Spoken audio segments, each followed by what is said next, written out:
Hello, everyone. My name is Harry Yoon, Memory Marketing in Samsung Electronics.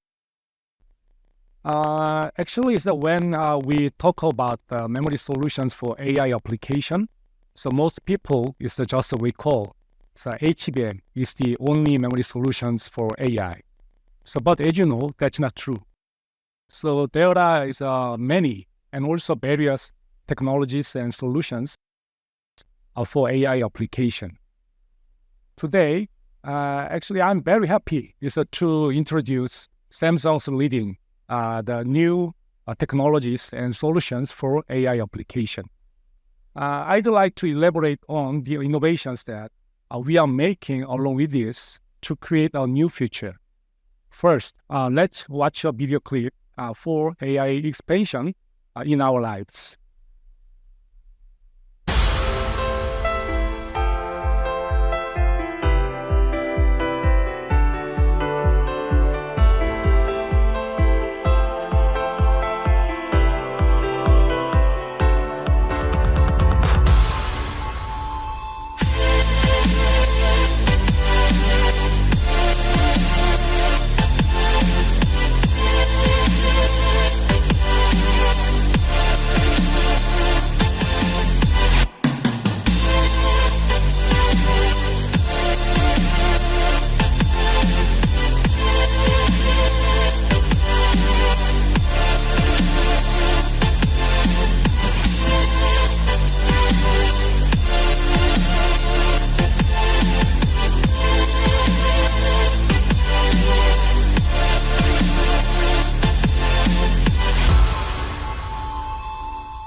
Okay, what do you think? As you saw in the video, AI is already all around us, and it is expanding by the minute. Behind these AI revolutions, there have been enormous improvements in fundamental technologies. Computation capabilities have grown dramatically, and AI models are becoming increasingly sophisticated and advanced.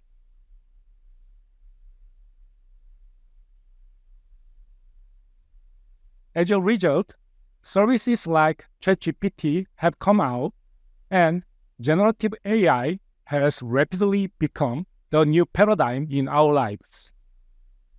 Stories about generative AI are flourishing in the media, and numerous AI services are emerging to be the next big thing in AI. So without a doubt, we can say it is the AI Big Bang. Through the AI Big Bang, AI will fundamentally transform every aspect of our lives. It will make us more productive at work, and it will make our lives at home more convenient and enjoyable. It will also completely change the areas of healthcare and manufacturing. With generative AI, we can be anything we want: a novelist, a graphic designer, or a composer. Anything you name it. How cool is that? These possibilities are just the tip of the iceberg, and I believe the changes that are yet to come will go beyond our current imagination.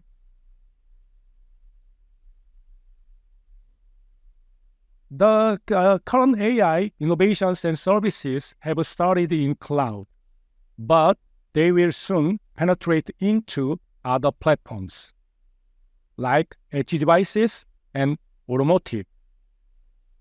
These devices are starting to be equipped with computing and memory capabilities sufficient for serving AI models on their own.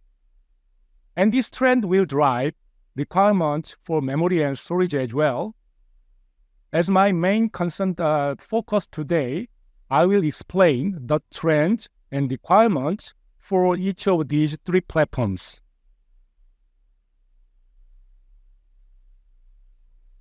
Okay. First, let's look at the cloud. Data centers are the central part of AI services. ChatGPT, Bard, and Bing Chat are all services that are provided through data centers. What are the major concerns for these service providers? As you may already know, the providing these services is extremely expensive. So, TCO is the number one concern.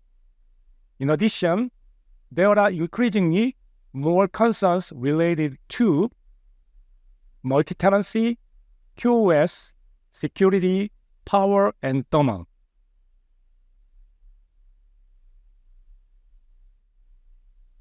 Let's look a little more deeply at the memory system and see how the system drives memory requirement. Simply speaking, what memory has to do is to supply the parameters of an AI model, and what storage has to do is to supply training data. That's it. Is it all it does? Very simple, isn't it? But when it comes to supplying billions of parameters and tons of training data in a short time, it becomes an extremely complicated task. It is not only complicated, but also very important, because memory performance becomes the bottleneck of the whole system. A new era of AI-driven memory world has started. Without high bandwidth and density, you cannot fully utilize the expensive GPU you paid for. No bang for your buck.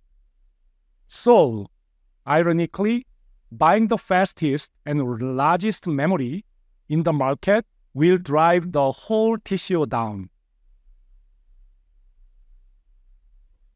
As a result, the AI-driven requirements for memory are growing at an unprecedented rate.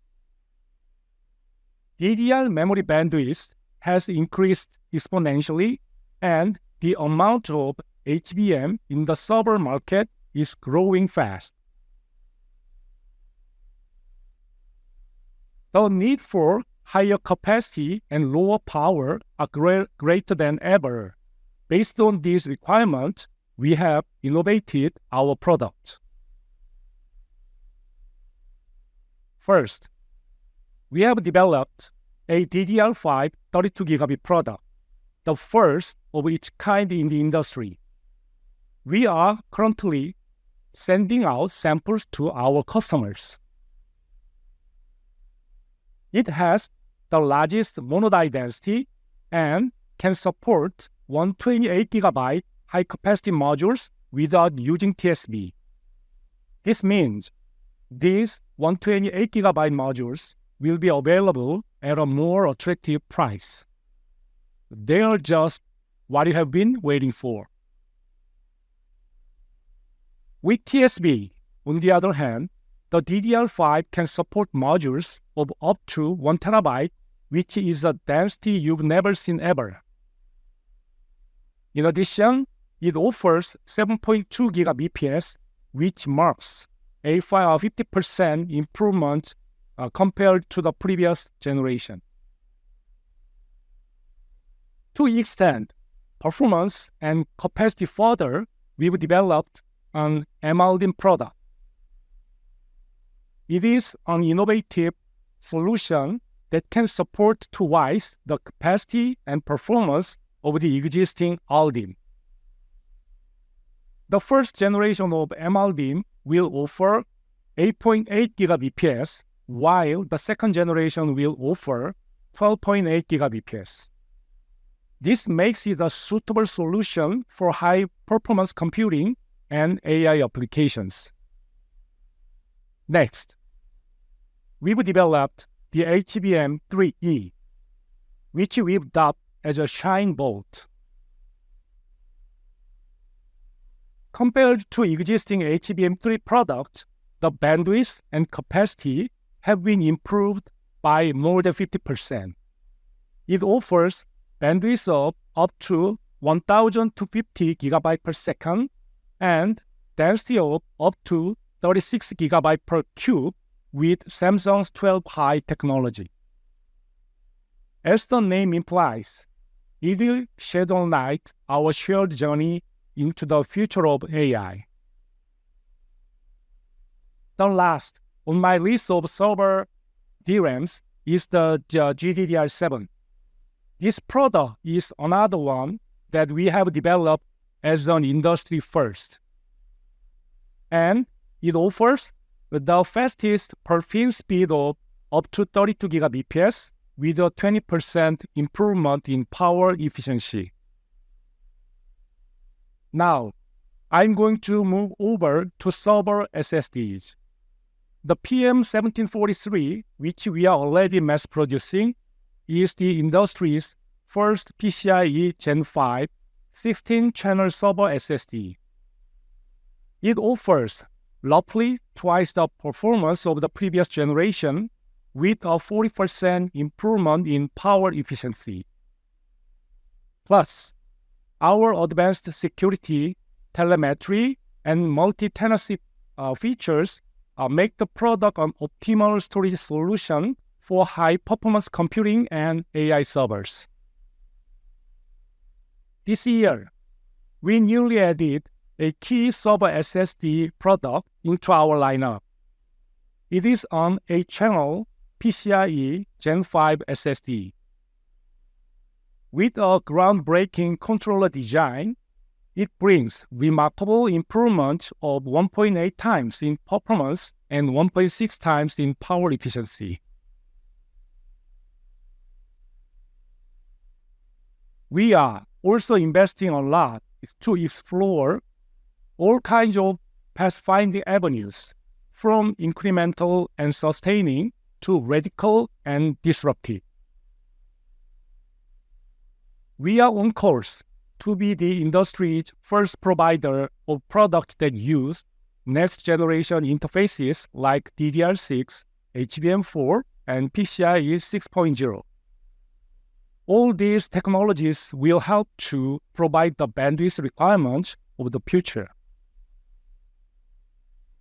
In addition, we are exploring the prospect of utilizing new interfaces like CXL and D2D, and even memory on logic to enable the shortest reach interfaces.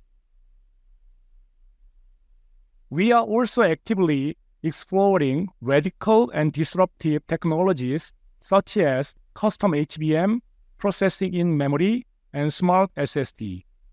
These technologies have the potential to dramatically improve performance and power, thereby lowering the memory wall.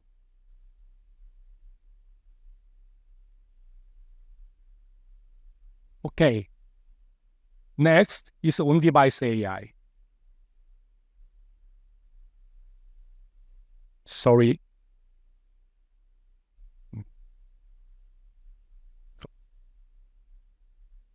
On-device AI is also a very interesting topic these days. Please allow me to cover the technology trends, memory requirements, and solutions regarding edge devices.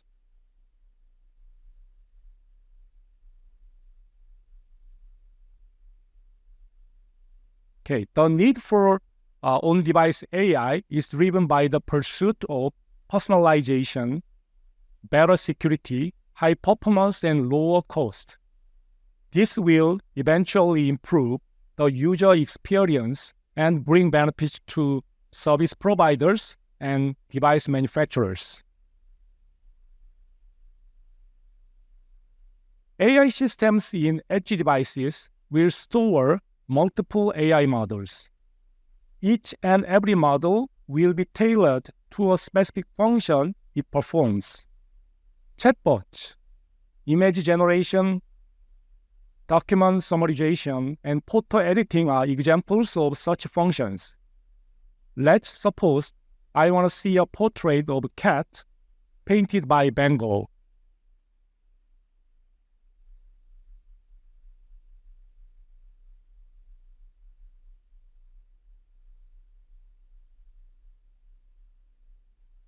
So upon my request, the model first must be loaded to memory in less than a second. Otherwise, it will take my patience to the brink. Then, it must be supplied to the computation unit from memory with high bandwidth to make the picture pop out right away. So actually, but as I said, definitely is that must be supplied to the computation unit from memory with high bandwidth to make the picture pop out right away. Do you know, in that aspect, do you know what the problem is here? So given the performance of existing memory and storage, this requirement creates a specific limitation for the size of the model and therefore the accuracy of the result.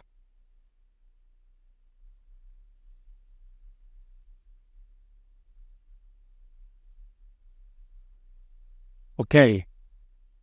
The requirement just mentioned strongly demands high performance of nearly 100 GB per second for memory and 10 GB per second for storage. It also makes the device very hungry for capacity and power. So it warrants high capacity and low power memory and storage.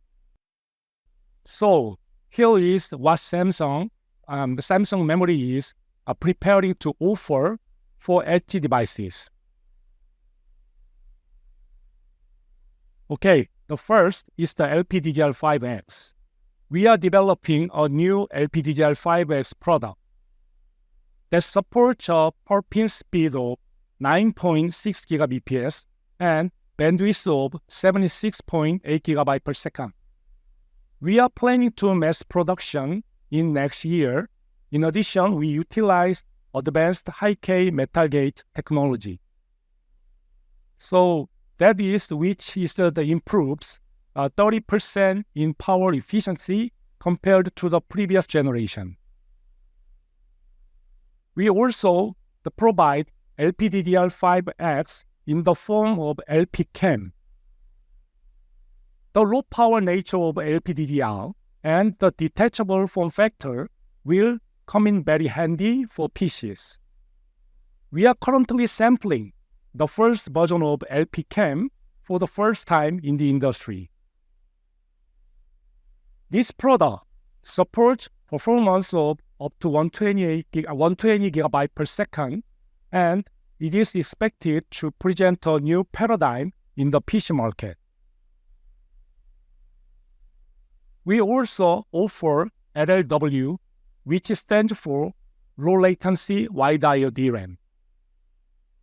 It is specially designed to provide ultra-high performance of 128 GB per second at an extremely low power of 1.2 picojoule per bit, which is 70% lower than even the LPDDR5. It is a perfect solution for running an AI model that requires an almost instant response. An XL device is such an example, and we expect to find more applications in the course of ushering in on-device AI. UFS 5.0 standardization is expected to take place in the first half of 2027. Ahead of this, we are preparing to provide a 4-lane UFS 4.0 product. So usually USF 4.0 is using 2-lane. These 4-lane devices has a sequential read speed of up to 8.4 GB per second. This will enable the fast loading of AI models required in flagship smartphones. We are also preparing PC SSD solution for the AI era.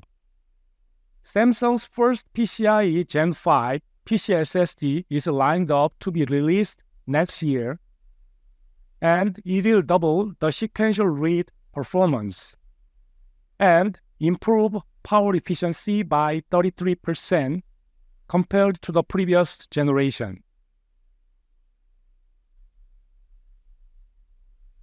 Just like in the server segment, we are also exploring many different path-finding avenues for edge devices. Our goal include not only being the industry's first provider of product with LPDDR6 and UFS 5.0 interfaces, but also pioneering system-in-package and processing-in-memory solutions for future AI requirements.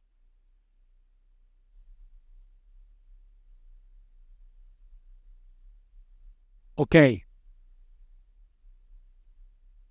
Now we have reached the time to discuss the future of AI in automotive.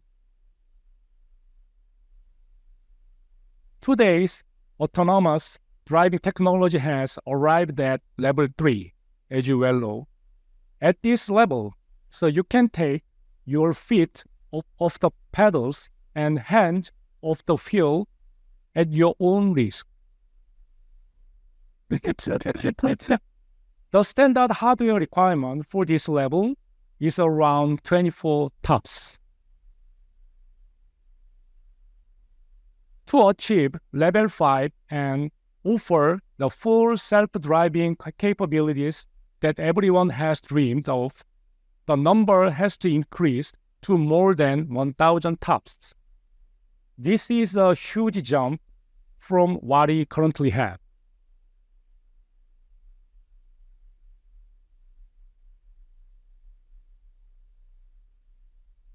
Okay, so the desire for level 5 self-driving and advancement in entertainment systems will eventually drive memory requirements as high as a few thousand gigabytes per second for bandwidth and a few hundred gigabytes for capacity.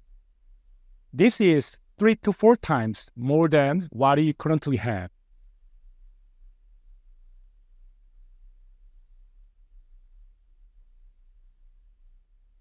To meet the future demands of the automotive industry, Samsung will provide a diverse portfolio of automotive-grade products. First, the industry's first LPDDR5X in a 561 ball package is under development. It will only be half the size of the existing 441 ball package. We will release this product by the first half of 2024. In addition, we are planning to launch an auto-grade SSD with an SR-IOV feature and an auto-grade GDDR7 in 2024 and 2025 respectively, which fulfill the demand of our customers' needs.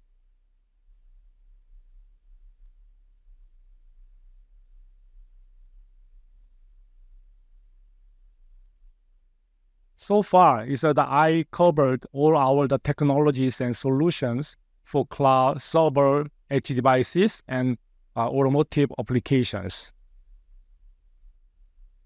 As you see this slide, we all know that there are tremendous challenges ahead of us, and the problems we are facing are incredibly complex.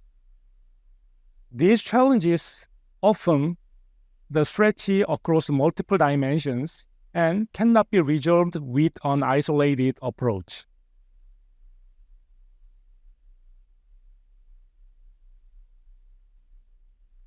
Such complexity necessitates a great deal of collaboration in which diverse talent comes together to tackle the issue from multiple angles.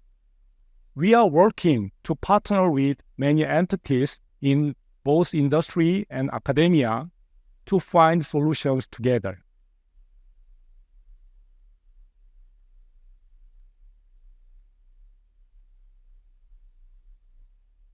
At last, When I talk to my friends and colleagues, I often say we are at an inflection point where we have to face the unknown. However, with strong collaboration and partnerships together, we can transform uncertainty into opportunity. Let's get together and leap into the future. Thank you.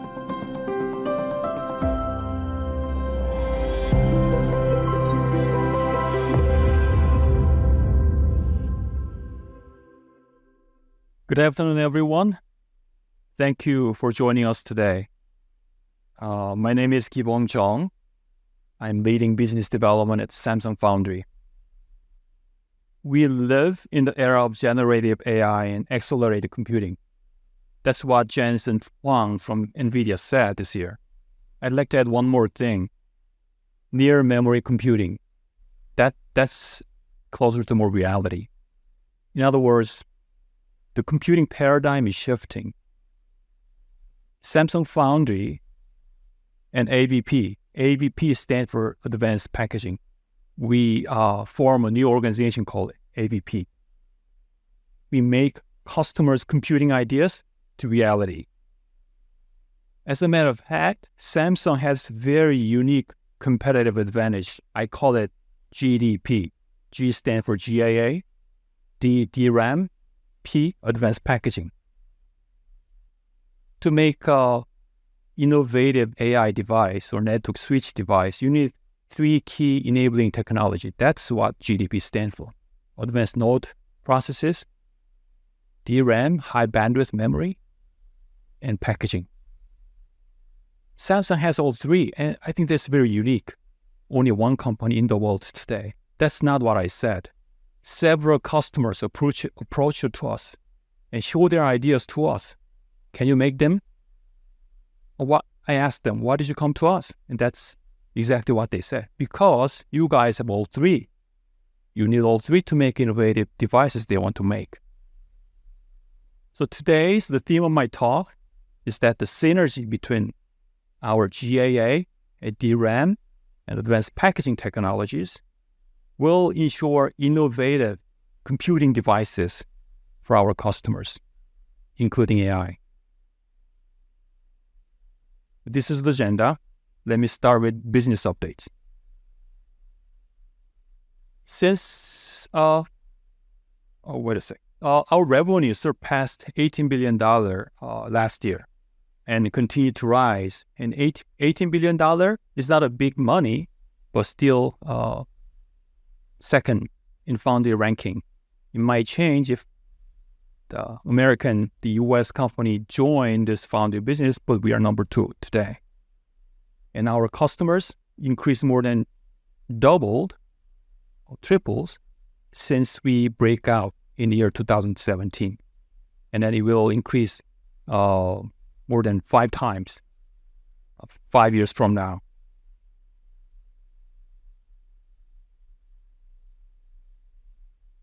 In 2005, Samsung entered the foundry businesses and played a pivotal role in pioneering in FinFET technology.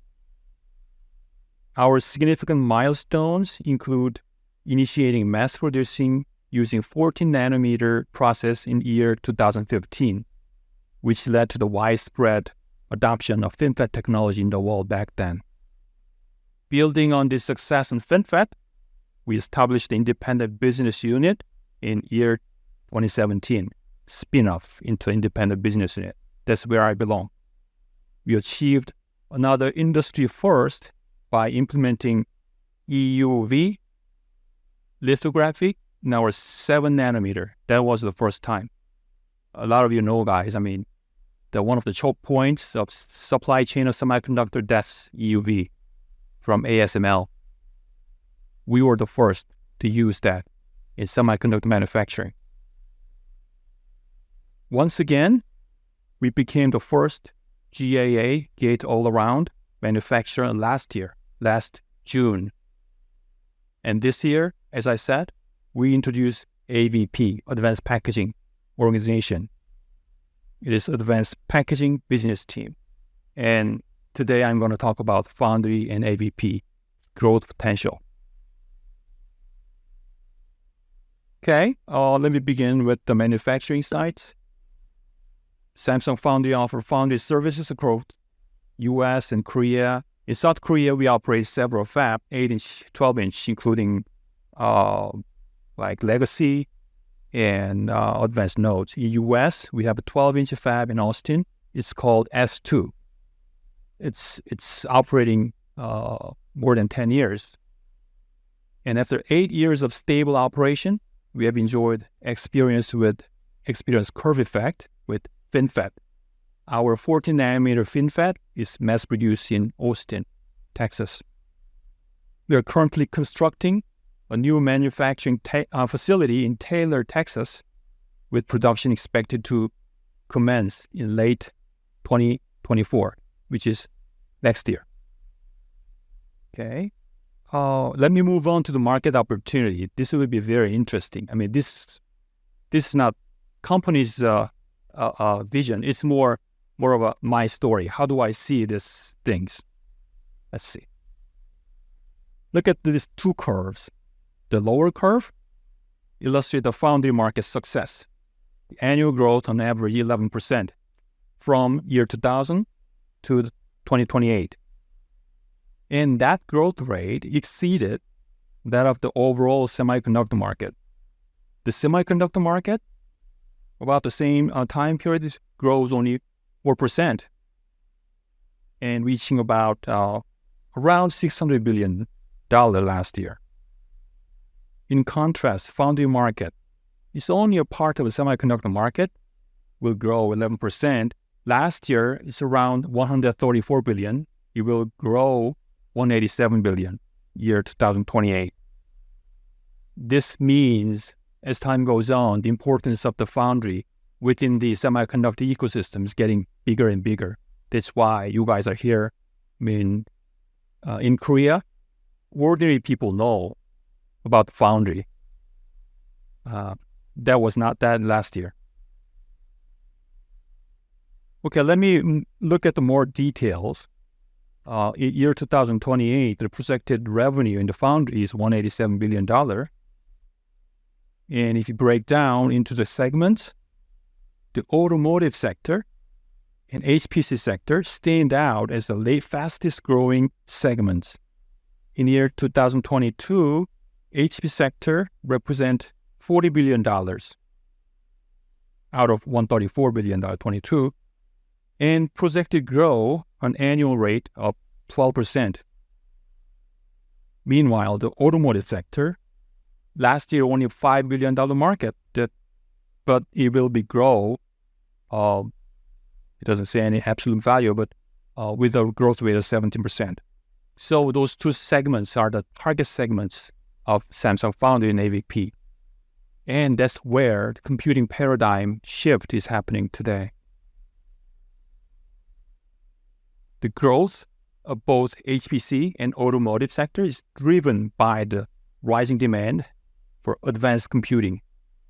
Advanced computing is integral to the AI accelerators, in-vehicle infotainment system, autonomous driving, semiconductor. Okay, I like these pictures. The computing events is drawn from 80s or 70s until year 2040.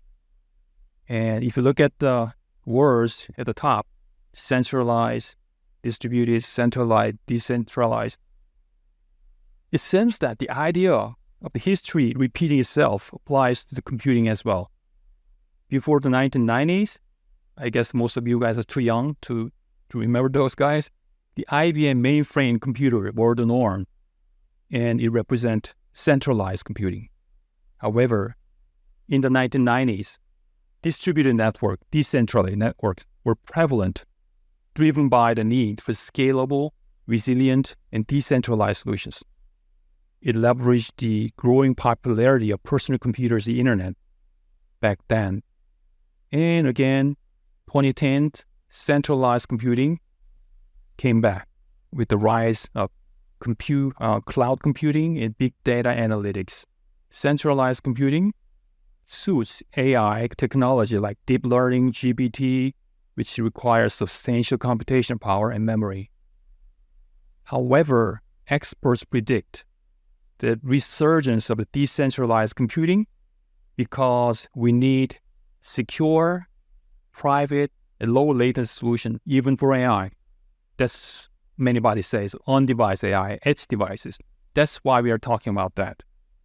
Jensen said 2 trends are emerging at once: generative AI and accelerated computing. The computing paradigm is shifting toward what I say decentralized edge device plus energy efficient computing and near memory computing. And I'm going to explain what does it mean later. Samsung Foundry, Memory, AVP, we bring customers' computing ideas into reality. The synergies between GAA and wide I/O, high bandwidth DRAM, and advanced packaging will make their dreams, their ideas, reality. Let me begin with data center. What do they have? What kind of concern they have? Number one is energy. The HPC industry, within the HPC sector, the data centers, the significant energy consumption of data centers poses one of the most urgent challenges we must tackle as a semiconductor industry. The significant energy consumption data centers raise environmental concerns, with projections suggesting, if you look at the numbers, 4-fold increase from year 12 to 2028, from scale 0.4 to 1.6. The IEA, if you look at the IEA World Energy Outlook 2022 report by the IEA, they proposed a net zero emission by 2050 roadmap. And if it look at that roadmap, it accounts for the increased electrical power generation through more power generation factory. And it predicts without any further policies intervention, government intervention, data center energy use may surpass electrical power generation by 2028. A lot of people are concerned because today data centers are in the advanced countries where more and more people develop underdeveloped companies, and in third world, the data center, more and more data center will be constructed there, and the energy consumption will increase if you don't do anything politically. Let me take an example. This is the ChatGPT. How do we make one data center to provide a sub-second response time? What do you need? It requires significant computing power to run large language model. It runs GPU chip. Today is H100 NVIDIA with big die size, almost over the 100 square millimeter per die per chip. And each consumes, they call it TDP, thermal design power, peak 700 watt. And to make it work, you have to put in the 8 GPU into one module. They call it server PCI Express card module, the 8 module. To support 1 sub-second response time, you need around 20,000 servers. If you multiply 1, 8, 20,000 in terms of cost, and one H100 is around $25,000, right?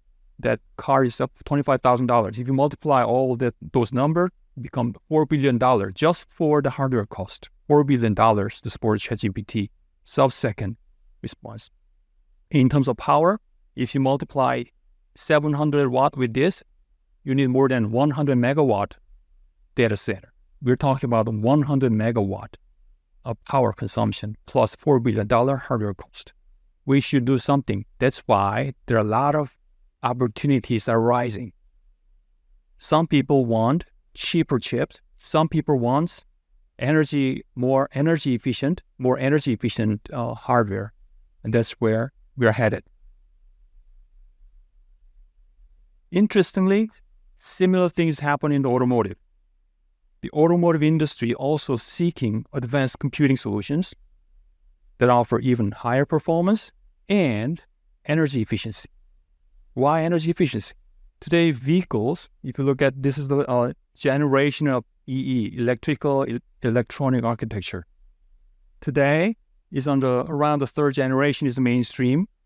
Vehicles rely on 70 to 100 distributed ECU, engine control units, all over the place in your car.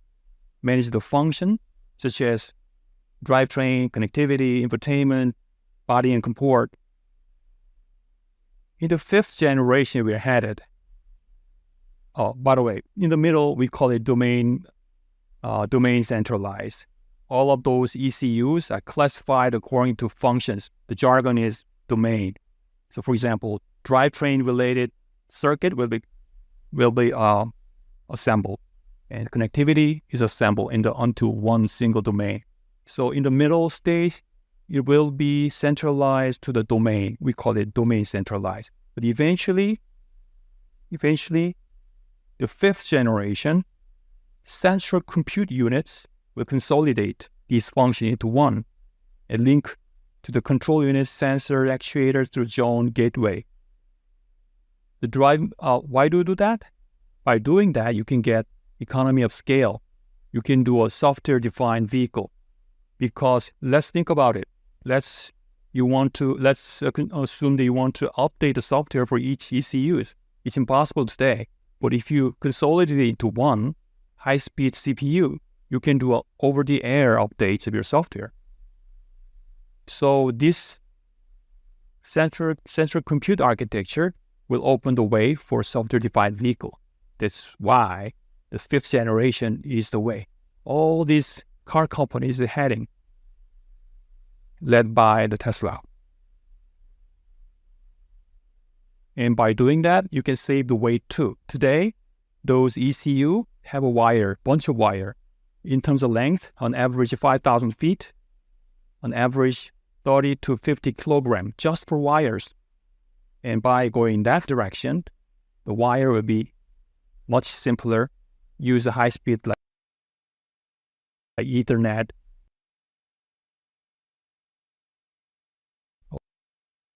or dedicated high-speed cable. By doing that, you can save weight.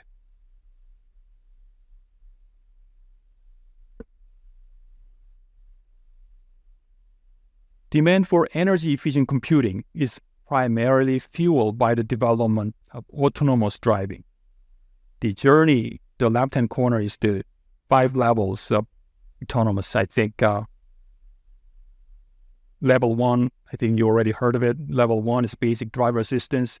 Level 2, feet off the gas or brake. Level 3 is hands off the wheel. And then level 4, eyes off the road. Finally, level 5 allows all passengers disengage from driving. Level 5 requires massive computing performance. This data show it different from one to another, but level 5 will require more than 4,000 teraflops. 1 teraflops is today's H100. That means you need more than 4 H100 inside your car. That means your car becomes server. It's a moving server. That's why we are solving the same problem. It's a computing problem. But at the same time, data center, they can use 100 megawatt electricity, but car is running on battery, right? You want to have a longest driving distance, so you have to save the power of battery. That's why you need energy efficiency much more in the different reasons. And right-hand corners, this slant line showed 0.1 tops per watt, 1 tops per watt, 10 tops per watt. So this direction has higher performance per watt. If you listen to these days announcement from Jensen or other like Lisa, they're talking about energy efficiency. Even Intel say energy computing. Why did they call it? And they talked about performance per watt. Suddenly, we are talking about performance per watt. The reason is this. We are not optimizing only performance. We are optimizing both performance and performance watt. And that is another aspect of the paradigm shift.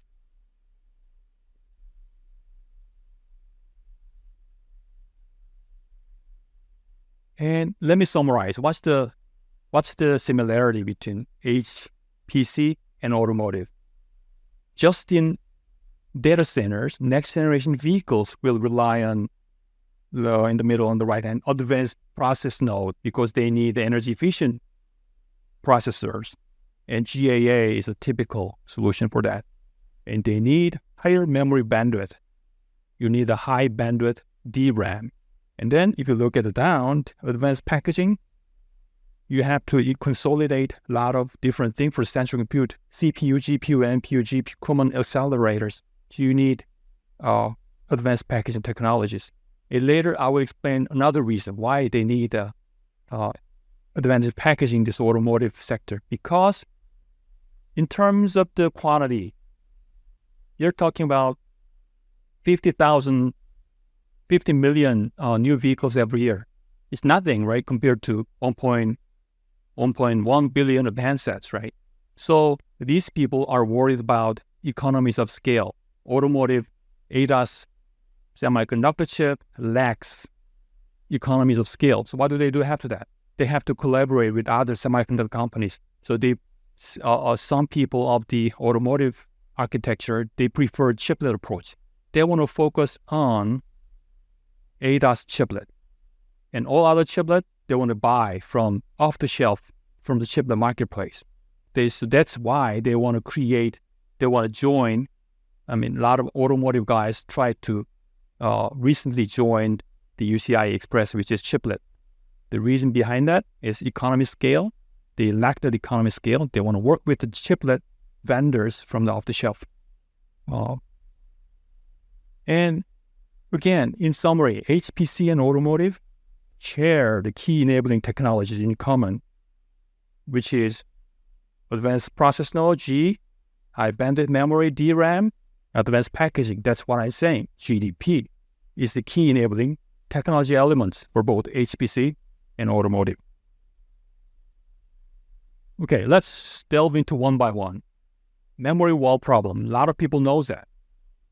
The green line is the performance of the processor, especially on floating point processor. Pentium 2 MMX extension, it's around 0.2 gigaflops in the year 1996. And then NVIDIA GTX 550 was the first achieved 1 teraflops GPU. And then 800 is around 300 teraflops. And this year, H100, they say they achieve 1,000 teraflops. And if you plot it, it's about 60,000 times of improvement in 20 years, about 3 times in every 2 years. However, DRAM memory bandwidth, it's only 1.4 times in every year. Even though we work hard, but still, it's not as fast in terms of it. The gap is widening. That's a lot of people call it memory wall.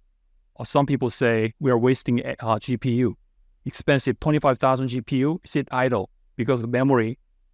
They're waiting for the data coming from memory. So how do we solve the problem? We call it near memory computing.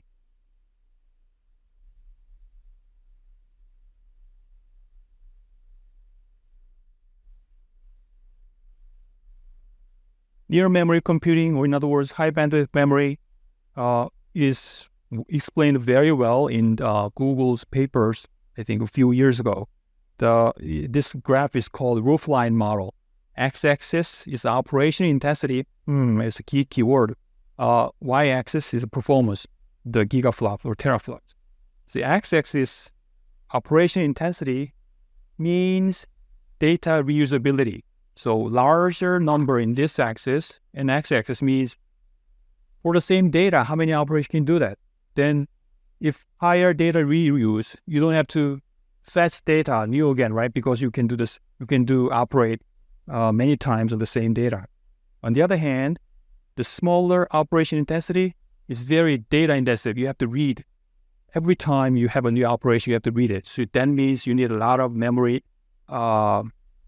exchange transaction, right?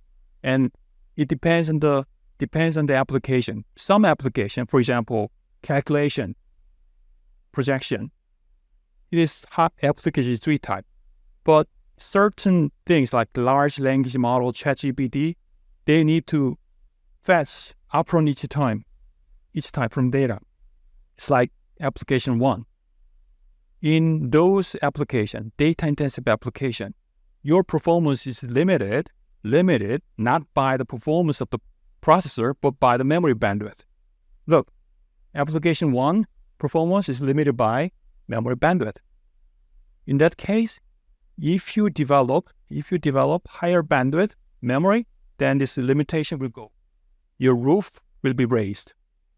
And then without buying a more expensive processor, you can improve your performance, right?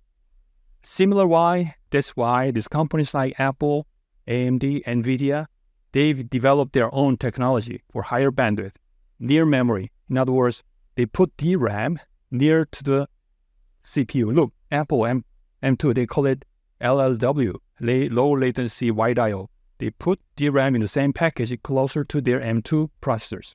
AMD, they stack SRAM cache on top of their processors. So very close, the same reason. NVIDIA, they use HBM memory, 6 of them, next to their H1 100 processors. Another trend which is very interesting to me is big technology companies, Apple, Amazon, Google, Tesla, all of them want to develop their own chip recently. Why is that? They want to choose their own architecture. They want to choose their own process node technology. They want to choose their own custom memory solutions tailored and optimized for their distinct needs. They have all different needs. Hyperscalers or even automotive OEM, not only Tesla but other guys, all of them are designing their chip and want to their design chip. And they came to us. Can you build that for us? Can you build these guys? Well, it's hard, right? Sometimes foundry is a matter of volume of scale. We are dealing with 10,000 wafers per month, not a few thousand per wafers. So even though some ideas are very innovative, we are reluctant to support them. That's the problem we have today.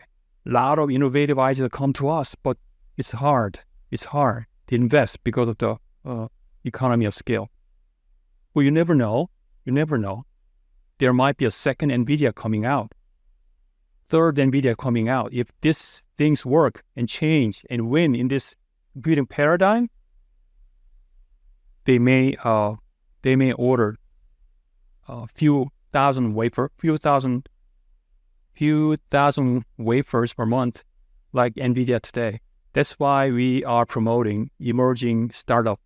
We kicked off the emerging startup program this year, and then support their ideas and then change our cost structure to promote this new idea. The thing is, computing paradigm is changing. We'd like to capture the rise of this paradigm shift. Okay. This diagram, I didn't draw it. It's drawn by the CEO of one of the top semiconductor companies. Actually, they think it as a threat. He's one of the fabless semiconductors. Previously, it's all divided like set manufacturers, fabless semiconductors, IP company, foundry. We were doing business. And now, as I said before, the cloud companies, the enterprise, they want to design their own chip. And then they want to bypass these semiconductor fabless companies and then directly try to work with foundry. So foundries are getting bigger and this cloud getting bigger. And then traditional semiconductor fabless might struggle. In fact, as a matter of fact, couple or 2 or 3 traditional semiconductor big conglomerate semiconductor company, fabless companies are struggling these days. The reason is cloud and other guys want to design their chip. and foundry getting bigger and bigger. Okay, I listed up the trends, what interests me so far. So what's the Samsung strategy? What do you want to do in this environment? Let me talk about that. Once again, I summarize it as a 3-letter GDP. By the way, the foundry belongs to DS. DS stands for Device Solution, which used to be a semiconductor department at Samsung. Our mission is our semiconductors, including foundry and memory, will give life to your imagination. And the title of my talk came from here. Okay, let's talk about GAA. Why do we need GAA? As I said before, in earlier days, we talked about shrinking, Moore's law. How can you make it smaller? Die size and the performance. What is the Fmax frequency, CPU frequency? How much can you gain? That was the old key performance metric. But as I said before, recently, because of data center, automotive, now energy efficiency coming to the picture again. So if you look at the y-axis, it is called EEP. EEP stands for energy efficient performance. Actually, that was defined like 20 or 30 years ago with Stanford professor Horowitz. The unit is, if you look at the bottom, 1 over joule per second. It's energy times delay. Energy time delay should be the metric. That's the conclusion of his paper, Professor Horowitz. Because if you optimize only the energy consumption, meaning battery consumption, because of the circuit design theory, you can achieve the optimal battery performance by reducing your performance, meaning wait longer time and then lower the power supply. But that's not what I wanted. I want to save battery power. At the same time, I want to use the peak memories. So that's why he suggested we have to optimize product of energy and delay. You have to minimize energy at the same time. Process delay should be delayed. So this performance is 1 over energy delay product. And this is the plot of the GPU. And planar transistor, by the way, GPU, this performance of this is not only determined by the circuit and process, but also the architecture, software is all combined together. And this is the performance like 2.2 times per 2 year. This is a combination of architecture, circuit, process technology together. But as a foundry player, if you look at only the process technology only, transistor architecture only, planar transistor already, if you look at the dot, it starts to curve downwards. That means there's a wall. So with the planar, you cannot go beyond that, the EE performance. That's why we introduced FinFET around year 2013. Now we introduced GAA last year.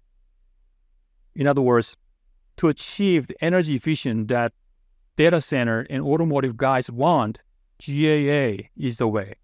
So the G of the GDP, GAA, it will be the key element of this computing paradigm shift. That's why every foundry company, even though the name are different, we call it GAA. Our competitor called it nanosheet. Some other people say ribbon sheet. But the GAA will be the key element of the new paradigm shift. And we are the first. We mass produced last year. What is GAA? So GAA is gate all around. Oh, I wish I had a pointer. If you right-hand most, the channel is surrounded by four sides, right? So we can control the channel by 4 sides. On the other hand, FinFET, you can control many or 2 sides. You look like a fin of the shark, and you can control the channel by the voltage of the 2 sides. And before, it was a planar, where you can control the channel with one side of the above gate above the channel. By doing that, you can shut off the current in off state. It's like a running water. You can So by doing that, you can save the leakage. You can reduce the leakage current, and then you can reduce the supply voltage. And the supply voltage is directly related to the power consumption. So that's the GAA. But look at it; it's very hard to make, right? So that's why the process technology out of the three is most complicated, and then wafer cost suddenly goes up and up. I mean, you're hearing about the 20,000, 25,000 per wafer because of that process complexity. So let me show you the video. How does it GAA work? Whenever semiconductor technology faced challenges, there has been a guiding light to help navigate the maze. Evolution of transistors is a major component of technology development. Planar transistors have been used for generations, with voltage scaling to save power. However, short channel effect ultimately limited usability. FinFETs were the solution and made further voltage scaling possible. Unfortunately, limitations are faced again. For ideal electrostatics, the channel needs to be fully surrounded by the gate. This is known as gate-all-around. Typical GAAs are nanowires. However, integration complexities of nanowires outweigh the benefits. This led Samsung Foundry to create a unique version of GAA with all the advantages but minimal complications. Samsung Foundry proudly introduces our multi-bridge channel FETs. MBC FETs consist of multi-stacked nanosheets. One advantage of MBC FETs is that additional area is not required to improve speed. FinFETs need fins to be laterally added, while nanosheets can be vertically stacked. MBC FETs are compatible with FinFET designs. Designers can replace FinFETs with MBC FETs without changing the footprint. Performance can also be improved without area increase. MBC FETs are the most advanced technology that provides solutions from low power to high performance applications, including AI, autonomous driving, 5G, and high performance computing. With MBC FETs, Samsung Foundry will be the guiding light for the future of the semiconductor industry. Samsung Foundry. Okay, we provide the FinFET and GAA. Our GAA start from 3 nanometer. Okay, that was the G part of the GDP. Now talk about DRAM part. I told you we think it's a near memory computing paradigm shift. Near memory catches 2 rabbits at a time. 1 rabbit, energy efficiency. 2nd rabbit is latency or high bandwidth. So there's 3 stages. One is a typical DRAM card. If you open up your PC, there's a DRAM cards, typically 2, right? You buy DRAM cards and set it. Well, your processor, Intel, AMD processor is far ahead, right? Your signal has to go all the way around.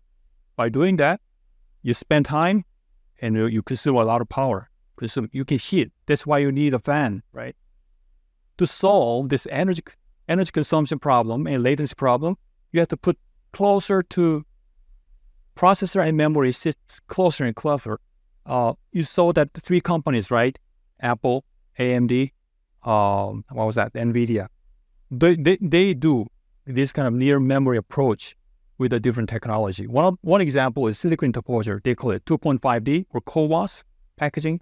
So your DRAM stack HBM sit next to the logic H100 and connect it through the silicon interposer.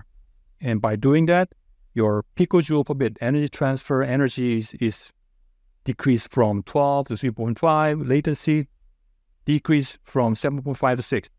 Even further, if you stack in 3D, you can save it further.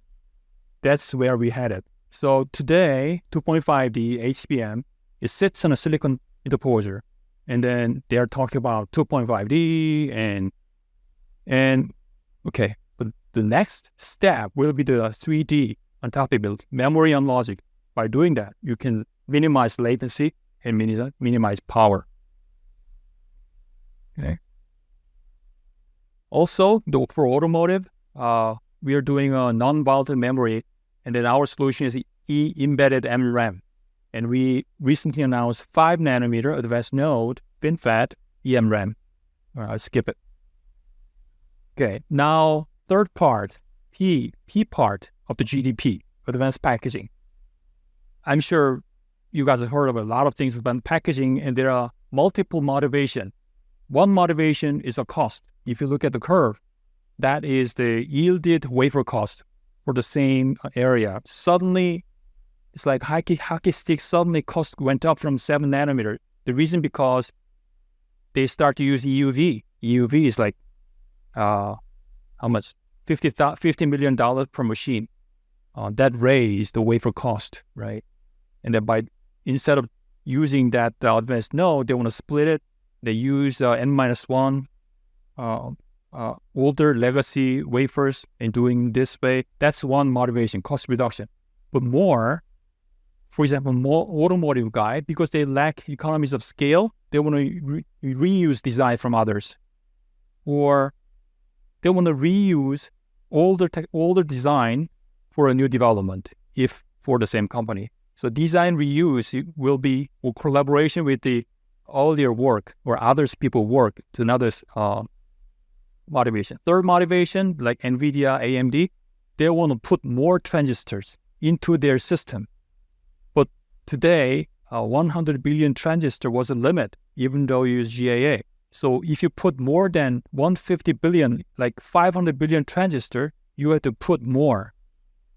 For example, MI300 AMD, they used 150 billion with several chiplet, the GPU, CPU. So those are the third category as motivation. And our AVP organization provides diverse technology offerings, advanced packaging. The technology they have, AVP has, both HPC mobile segments and bunch of a different configuration of logic and memory, near memory configuration, side-by-side interposer, cache DRAM on logic, bufferless HBM on logic, SRAM on logic, like cache, or LLW, LPDDR options for the mobile. And another problem we have to solve is, even though you have a technology, you need to support design flow, design technology, and the methodology to test. When you design a single mono die, you can do an EDA. We have already developed tools. But when you have a multiple dies, you have to simulate not only signal integrity, but also thermal problems and other reliability factors. So we work together with the EDA and OSAT, the 7 categories of our ecosystem. Our ecosystem is grown. So we introduced and announced a multi-die integration alliance this year. So about 20 companies joined it. Even our competitor joined it. And then eventually, this is my view. I mean, becoming a democratization chip design. Democratization of semiconductor manufacturing, that was the concept of foundry, right? Even though you don't have a fab, you can make a fab. That's a democratization of manufacturing. But one step further, not only manufacturing, even design. Now, once you have system ideas, you can use this chiplet foundry and then design services. You can reuse others' design. By doing that, you can design the chip itself. So it's one step further. Next to the democratization of chip manufacturing, now the era of democratization of chip design is coming. System innovator who has great ideas, they can easily build very complex design with this foundry, AVP, memory, and design services. Okay? And to make this happen, I talked about EDA and the simulation and verification too. At the same time, multiple chiplet vendors are supplying it. It has to be interoperable. So we need a die-to-die interface standardization. That's the third piece. So chiplet standard, interface standard is a must. So UCIe is a mainstream interface. It was formed 2 years ago. Intel is a partner. A lot of big guys already joined it, and Samsung is sharing this UCIe standards. So let me show you some clip.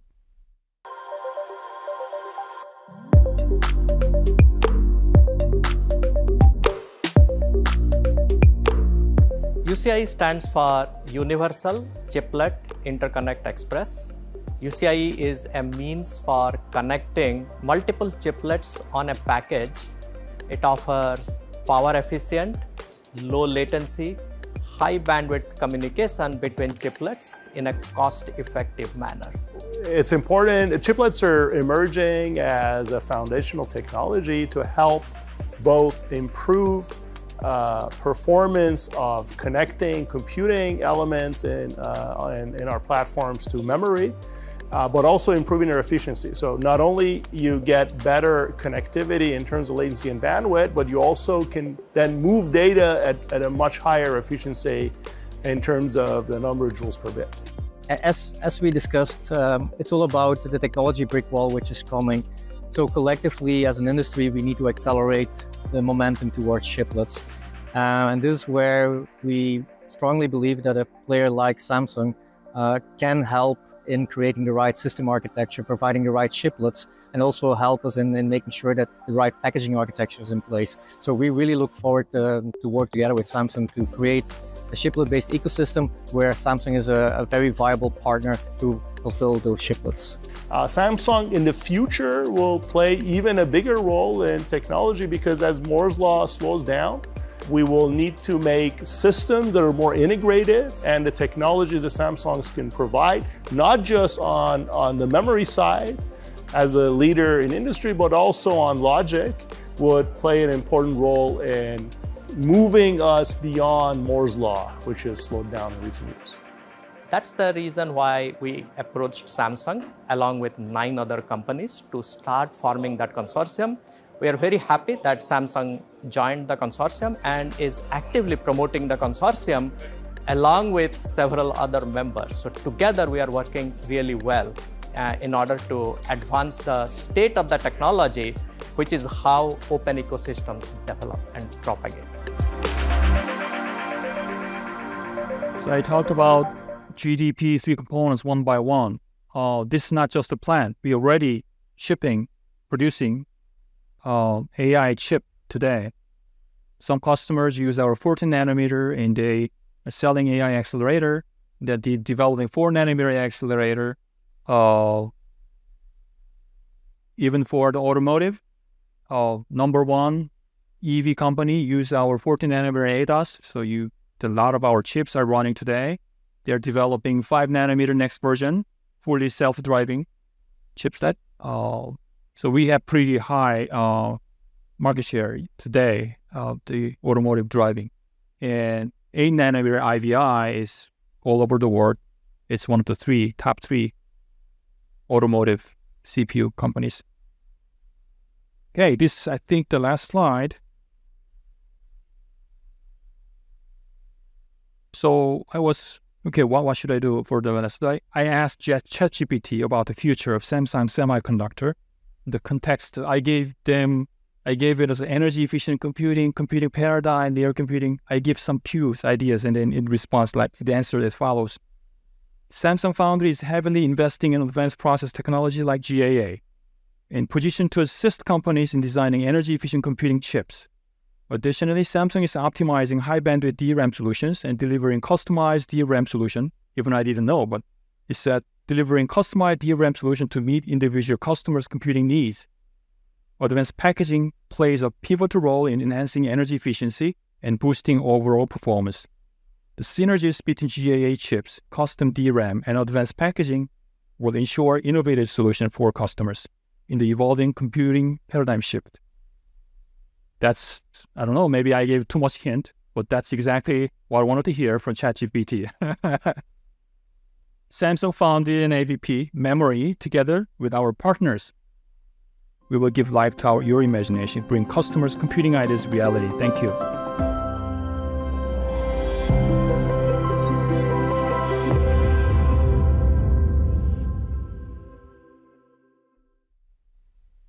So thank you very much for spending your valuable afternoon with us today.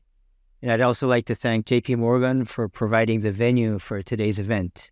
So hopefully after the sessions today, we're able to share with you our growth strategies for our